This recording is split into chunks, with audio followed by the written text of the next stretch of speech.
আসসালামু আলাইকুম। আমি মোহাম্মদ ইসমাইল, ইনান মেডিকেলস লিমিটেড। আরেকটি বিষয় নিয়ে আপনার সাথে কথা বলতে আসছি। সেটি হলো, আমরা প্রায় প্রশ্নের সম্মুখীন হই। সেটি হলো ডিজিটাল ব্লাড প্রেশার মনিটরে প্রেশার নেওয়ার সঠিক সময় কখন, বা যে কোনো প্রেশার পরিমাপের উত্তম সময় কখন। এটার উত্তর হলো মোটামুটি সকালবেলায়। যে কোনো মানুষ নর্মালি রাত্রে সে ঘুমায়, ঘুম থেকে উঠে যখন প্রেশার নেয় তখন তার শরীরের সঠিক প্রেশার পাওয়া যায়। সুতরাং আমি এখানে বলতে চাই যে আপনি যদি আপনার সঠিক প্রেশার পেতে চান, তাহলে 6 থেকে 7 ঘন্টা রাত্রে ঘুমিয়ে সকালবেলা ঘুম থেকে উঠে আপনি আপনার প্রেশার পরিমাপ করবেন।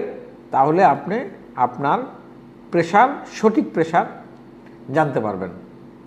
ধন্যবাদ।